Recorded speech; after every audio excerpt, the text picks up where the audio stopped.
যে বিরক্ত শিক্ষক সমাজ আসলে লাঞ্ছিত। এটা কি করে সম্ভব? এই যুগে মাত্র 12,500 টাকায় একটা গ্রাজুয়েট প্রাপ্ত শিক্ষক তার কিভাবে তার জীবন পালন করবে? মাত্র 12,500 টাকা। এবং শিক্ষক বিএড পাইলে কত হয়? 16,000 টাকা।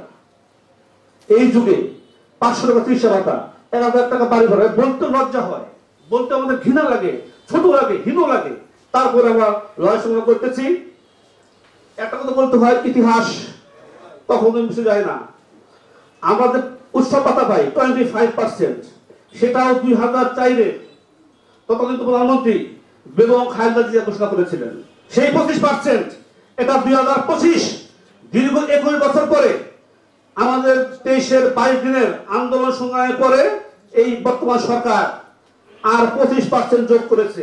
এই 20 বছরে যার ভিতরে 17 বছর ছিল ফ্যাসিস্ট সরকার, তারা আমাদের দেশ শিক্ষক সমাজের একটা দাবিও তারা পূরণ করেনি, বরঞ্চ তারা শিক্ষা ব্যবস্থা ধ্বংস করে দিয়েছে।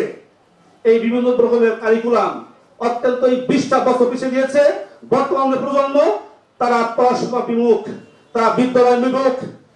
আমরা অবাক হবেন যে আমাদের মাধ্যমিক লেভেলে গত বছরে প্রায় 25% শিক্ষার্থী কমে গেছে, ঝরে গেছে। কেন? এই যে মানহীন কারিকুলামের জন্য। আমি মনে করি এখান থেকে অবশ্যই আসতে হবে। আর যেটা বলতে হয় যে শিক্ষকদের অবসর কল্যাণ, সেটাও তদানীন্তন খালেদা জিয়া উনি প্রথম করে গিয়েছিলেন অবসর এবং কল্যাণ ভাতা। শিক্ষা ব্যবস্থাটাকে জাতীয়করণ করলেই আমাদের শিক্ষাতে বৈষম্য দূর হবে এবং শিক্ষার মান বাড়বে, জাতি এগিয়ে যাবে। কারণ শুধু উন্নয়ন দিয়ে দেশ চলে না। যদি উন্নয়ন দেশ চলতো, যদি ফ্লাইওভার দেশ চলতো, তাহলে ফ্যাসিস্ট সরকার কিন্তু যেত না।